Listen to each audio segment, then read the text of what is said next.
সাবেক প্রধানমন্ত্রী শেখ হাসিনার বিরুদ্ধে জুলাই গণহত্যার রায় ঘোষণা হবে আগামী অক্টোবরে। সেই লক্ষ্যে আন্তর্জাতিক অপরাধ ট্রাইব্যুনাল কাজ করছে বলে জানালেন আইন উপদেষ্টা। তিনি বলেন, কোনো চাপে নয়, নিরপেক্ষভাবে বিচার কাজ চলবে। ভারতে বসে শেখ হাসিনার উস্কানিমূলক বক্তব্যে অরাজক পরিস্থিতি ঠেকাতেই অপারেশন ডেভিল হান্ট চলছে বলে জানান উপদেষ্টা। এতে দেশে গৃহযুদ্ধ লাগার সংখ্যা উড়িয়ে দেন তিনি। রিপোর্ট মাহবুব কবির চপলের। শেখ হাসিনার গড়া আদালতেই শেখ হাসিনার বিচার শুরু হতে যাচ্ছে। অক্টোবরের মধ্যেই চূড়ান্ত দণ্ড হতে পারে তার। আইন উপদেষ্টা জানান, আন্তর্জাতিক অপরাধ ট্রাইব্যুনালে এখন পর্যন্ত ৩০০-র বেশি অভিযোগ জমা পড়েছে। এর মধ্যে গণহত্যা সংক্রান্ত ১৬টি মামলা হয়েছে, যার বিচার শুরু হবে এপ্রিল মাস থেকে। এসব মামলায় আসামি শেখ হাসিনা, আওয়ামী লীগের শীর্ষ নেতারা ও পুলিশের ঊর্ধ্বতন কয়েকজন কর্মকর্তা। অক্টোবরেই রায় হতে পারে বলে জানান আইন উপদেষ্টা। আনুষ্ঠানিকভাবে বিচার কাজ শুরু হওয়ার সময় প্রথমে ৩ সপ্তাহ সময় ডিফেন্স লয়ারদের দিতে হয় ওনাদের প্রিপেয়ার্ড হওয়ার জন্য। এরপর আনুষ্ঠানিকভাবে সাক্ষ্য গ্রহণ প্রক্রিয়া শুরু হবে ঈদের পরপর এপ্রিল মাস থেকে। আমরা আশা করছি এই বছর অক্টোবরের মধ্যে আমরা ৩ থেকে 4টি মামলা রায় পেয়ে যাব।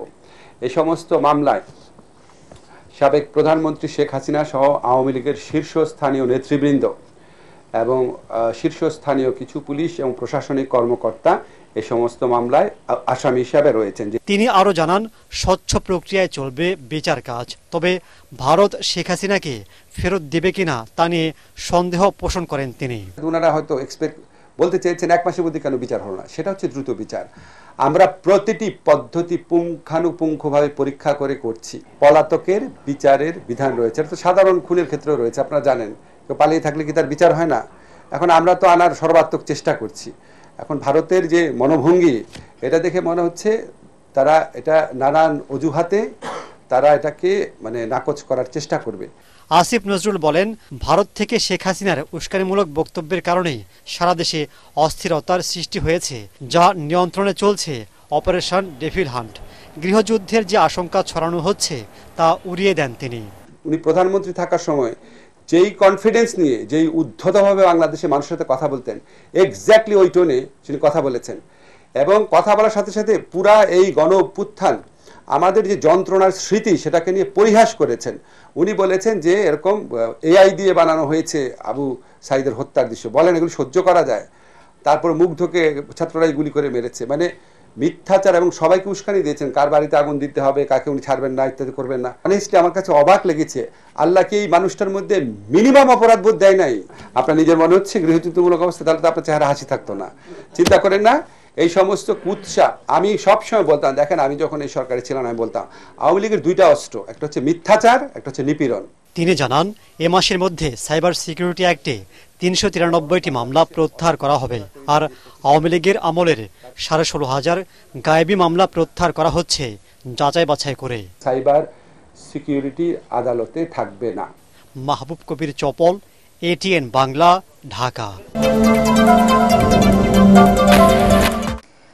প্রত্যেক অপরাধীকে আইনের আওতায় এনে অপারেশন ডেভিল হান্ট সফল করার ঘোষণা দিয়েছেন স্বরাষ্ট্র উপদেষ্টা জাহাঙ্গীর আলম চৌধুরী। রাজারবাগ পুলিশ লাইন্সে এক কর্মশালায় তিনি বলেন, আইন শৃঙ্খলা পরিস্থিতির উন্নতি করে জনমনে স্বস্তি দিতে এই অভিযান। আইন উপদেষ্টা ডক্টর আসিফ নজরুল বলেছেন, দেশকে অস্থিতিশীল করার নেপথ্যে পতিত ফ্যাসিস্টরা লাখ লাখ টাকা খরচ করছেন। মাজারুল হক মুহাজিরের রিপোর্ট। দেশের পরিবর্তিত পরিস্থিতিতে মানবাধিকার ও পরিবেশের ওপর গুরুত্ব সহ আইন প্রয়োগ, এমন শিরোনামে স্বরাষ্ট্র মন্ত্রণালয়ের উদ্যোগে এই কর্মশালা। উদ্বোধনী অনুষ্ঠানে এক মঞ্চে অন্তর্বর্তী সরকারের 3 উপদেষ্টা। কর্মশালায় 6টি গ্রুপে অংশ নেন ঢাকা ও গাজীপুর মেট্রোপলিটন পুলিশ ও বিচার বিভাগের কর্মকর্তারা। অন্যতম প্রধান লক্ষ্য হল প্রধান অতিথি স্বরাষ্ট্র মন্ত্রণালয়ের উপদেষ্টা অবসরপ্রাপ্ত লেফটেন্যান্ট জেনারেল মোহাম্মদ জাহাঙ্গীর আলম চৌধুরী আবারও অপারেশন ডেভিল হান্টের প্রয়োজনীয়তা তুলে ধরেন। আমরা কোনো অপরাধীকে রাস্তায়, বাজারে, মাঠে, ময়দানে, রাজপথে দেখতে চাই না। প্রত্যেক অপরাধীকে আইনের আওতায় আনতে হবে, তাদের বিচার নিশ্চিত করতে হবে। আমি আইন শৃঙ্খলা বাহিনীকে আরও তৎপর হতে বলবো। অপারেশন ডেভিল হান্টকে আমি বলবো, no devil should be escape from law enforcing agencies. আইন শৃঙ্খলা বাহিনী বিচার বিভাগ ঠিকমতো দায়িত্ব পালন করলে মবের সংস্কৃতি কমে আসবে বলে জানান আইন উপদেষ্টা আসিফ নজরুল। পতিত স্বৈরাচার নানাভাবে দেশে বিশৃঙ্খলা সৃষ্টির চেষ্টা করছে বলেও অভিযোগ করেন তিনি। পতিত ফ্যাসিস্ট যে স্বৈরাচার আছে, তাদের যে বিভিন্ন বাহিনী বাংলাদেশের বিভিন্ন জায়গায় লুকিয়ে রয়েছে, তাদের যে লক্ষ কোটি টাকা দেশকে অস্থিতিশীল করার জন্য দেশে এবং বিদেশে নিয়োজিত রয়েছে, তাদের যে রক্ত বিপাসু নেত্রী, তার কণ্ঠ যে এখনো সারাক্ষণ আমাদেরকে তাড়িয়ে বেড়াচ্ছে এবং আমাদের বিভিন্ন হোস্টাইল আন্তর্জাতিক মহল রয়েছে, এরকম একটা পরিস্থিতিতে আমরা কাজ করছি। ভিন্নমত দমনে কারাগারগুলোকে ব্যবহার করা যাবে না জানিয়ে আরেক উপদেষ্টা আদিলুর রহমান জানান, মানবাধিকার রক্ষায় বিষয়টি মাথায় রেখে পুলিশকে কাজ করতে হবে। এমন কর্মশালার মধ্য দিয়ে দেশে সুসংগঠিত পুলিশি ব্যবস্থা গড়ে উঠবে বলে প্রত্যাশা উপদেষ্টাদের। যারা এই প্রক্রিয়াতে মানবাধিকার রক্ষা করে কিভাবে কাজ করা যায় তার সঙ্গে যুক্ত হয়েছেন, তারা বাংলাদেশকে একটা অগ্রবর্তী জায়গায় নিয়ে যাবেন, যেখানে মানবাধিকার রক্ষা করেও পুলিশিং সম্ভব। মাসহারুল হক মুহাজির, এটিএন বাংলা, ঢাকা। কোনো চক্রান্ত না হলে আগামী ডিসেম্বরে জাতীয় নির্বাচন হবে, প্রধান উপদেষ্টা বিএনপিকে এমন আশ্বাস দিয়েছেন বলে জানিয়েছেন দলের স্থায়ী কমিটির সদস্য মির্জা আব্বাস। রাজধানীতে দলের এক কর্মশালায় তিনি অভিযোগ করেন, অশুভ শক্তি জাতীয় নির্বাচনকে বাধাগ্রস্ত করতে স্থানীয় সরকার নির্বাচনের দাবি তুলছে। অপারেশন ডেভিল হান্টের প্রতি সমর্থন জানিয়ে মির্জা আব্বাস বলেন, প্রশাসন সহ সব প্রতিষ্ঠানে পতিত স্বৈরাচারের অনুসারীরা বহাল তবিতে বসে আছে, তাদের বিরুদ্ধে ব্যবস্থা নিতে হবে। আরও জানাচ্ছেন মনিরুল হাসান। দ্রুত জাতীয় নির্বাচনের রোডম্যাপ ঘোষণা সহ বেশ কিছু দাবি নিয়ে প্রধান উপদেষ্টার সাথে সোমবার বৈঠক করেন মির্জা ফখরুল ইসলাম আলমগীরের নেতৃত্বে বিএনপি প্রতিনিধি দল। বৈঠকে ত্রয়োদশ জাতীয় সংসদ নির্বাচন ডিসেম্বরেই হতে যাচ্ছে এমন আশ্বাসের কথা উঠে আসে বিএনপির নীতি নির্ধারকদের কণ্ঠে। বিএনপি ঘোষিত রাষ্ট্র সংস্কারের ৩১ দফা নিয়ে রাজধানীর বীরশ্রেষ্ঠ শহীদ মোস্তফা কামাল স্টেডিয়ামে কর্মশালায় বিএনপির স্থায়ী কমিটির সদস্য মির্জা আব্বাসও ডিসেম্বরের মধ্যে জাতীয় নির্বাচনের দাবি জানান।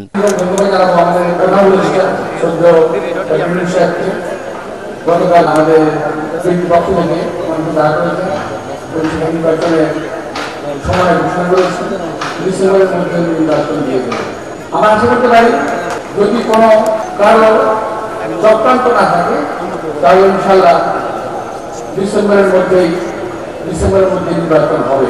অপারেশন ডেভিল হান্টের প্রতি সমর্থন জানিয়ে মির্জা আব্বাস বলেন, পতিত স্বৈরাচারের দোসররা এখনো বহাল তবিয়তে রয়েছে। শয়তান শিকার করার জন্য বয় জঙ্গলে ঘোরা দরকার কি ভাই? শয়তান তো আপনার আশেপাশেই আছে, এই সরকারের সঙ্গে আছে, সামনে আছে, পিছনে আছে, সচিবালয়ে আছে, ওদের আগে ধরেন। জাতীয় প্রেস ক্লাবের সামনে অবস্থান কর্মসূচিতে বিএনপি ও সমমনা দলের নেতারা আবারও প্রয়োজনীয় সংস্কার শেষে দ্রুত জাতীয় নির্বাচনের দাবি জানান। 15 বছর ধরে ভোটের অধিকারের জন্য ফেরত পাওয়ার জন্য এই দেশের জনগণ আন্দোলন করছে, তাই জনগণের অধিকার জনগণকে ফিরিয়ে দেন। জনগণ কাকে নির্বাচিত করবে সেটা জনগণ ঠিক করবে।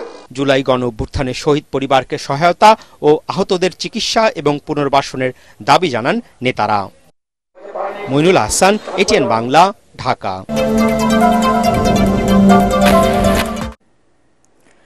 আগামী জাতীয় সংসদ নির্বাচনকে প্রধান লক্ষ্য নিয়ে কাজ করছে নির্বাচন কমিশন। স্থানীয় সরকার নির্বাচন নিয়ে এখনই ভাবা হচ্ছে না। নির্বাচন কমিশনের এমন মনোভাব জানিয়ে কমিশনার আবুল ফজল মোহাম্মদ সানাউল্লাহ বলেছেন, ডিসেম্বরেই সংসদ নির্বাচনের বিষয়টি মাথায় রেখে প্রস্তুতি চলছে। তবে সরকার চাইলে এর আগে স্থানীয় কিছু নির্বাচন আয়োজন করা সম্ভব বলে মনে করেন তিনি। আগারগাঁওয়ে নির্বাচন ভবনে ইউএনডিপি সহ 18টি উন্নয়ন সহযোগী দেশের প্রতিনিধিদের সঙ্গে বৈঠক শেষে এসব কথা জানান নির্বাচন কমিশনার। বিস্তারিত জানাচ্ছেন রাসনা দাস। জাতীয় নির্বাচন সামনে রেখে ইউএনডিপি সহ 18টি উন্নয়ন সহযোগী দেশের প্রতিনিধিদের সঙ্গে বৈঠক করে নির্বাচন কমিশন। মঙ্গলবার রাজধানীর আগারগাঁওয়ে নির্বাচন ভবনে সিইসি-এএমএম নাসির উদ্দিনের নেতৃত্বাধীন কমিশন নির্বাচনের প্রস্তুতির নানা অগ্রগতি তুলে ধরেন বিদেশিদের সামনে। প্রায় 2 ঘণ্টা বৈঠক শেষে সাংবাদিকদের সাথে কথা বলেন উভয় পক্ষের প্রতিনিধিরা। নির্বাচন কমিশনার আবুল ফজল মোহাম্মদ সানাউল্লাহ জানান, আগামী জুনে চূড়ান্ত হবে ভোটার তালিকা। বলেন, ভোটের চূড়ান্ত রোডম্যাপ জানাবে সরকার, তবে প্রস্তুতি এগিয়ে নিচ্ছে কমিশন। স্থানীয় সরকার নির্বাচন পুরোপুরিভাবে এভাবে করতে হয় তাহলে জাতীয় নির্বাচনের টাইমটা পিছিয়ে যাবে, অথচ জাতীয় নির্বাচন আমাদের একটা প্রায়োরিটি এরিয়া। ইলেকশন কমিশন জাতীয় নির্বাচন নিয়েই চিন্তিত এই মুহূর্তে এবং জাতীয় নির্বাচন নিয়ে প্রস্তুতি নিচ্ছে। জাতীয় নির্বাচনের আগে স্থানীয় ভোট আয়োজন করতে পক্ষে বিপক্ষে মত রয়েছে অনেকের। জাতীয় নির্বাচনের আগে স্থানীয় ভোট সম্ভব কিনা এমন প্রশ্ন ছিল সাংবাদিকদের। তবে স্থানীয় সরকার নির্বাচন যদি সরকার সিদ্ধান্ত নেন কোনো অংশ বা কোনোভাবে অনুষ্ঠান করার, সেটা সরকারি সিদ্ধান্ত, সেটা তখন ওইভাবে বাস্তবায়ন করতে হবে। আমাদের কমিশনের পক্ষ থেকে আমাদের বর্তমান চলমান কার্যক্রম তথা ভোটার হালনাগাদ প্রক্রিয়া সম্বন্ধে একটা ধারণা দেওয়া হয়েছে। এ সময় ইউএনডিপির আবাসিক প্রতিনিধি স্টিফেন লিলার জানান, অবাধ, সুষ্ঠু ও নিরপেক্ষ নির্বাচন আয়োজনে সব ধরনের সহায়তা দেবে উন্নয়ন ও দাতা সংস্থাগুলো। Came in January this year and we're here for 2 weeks. Some of you might have covered that. That mission, the work of that mission was to delineate the type of technical support that the UN can provide to the Bangladesh Electoral Commission. ইসির কর্মকর্তারা জানান, জাতীয় নির্বাচন আয়োজনে প্রযুক্তি ও কারিগরি সহ নানা সহায়তা নিয়ে বিদেশি প্রতিনিধিদের সঙ্গে ইতিবাচক আলোচনা হয়েছে। রাসনা দাস, ATN বাংলা, ঢাকা।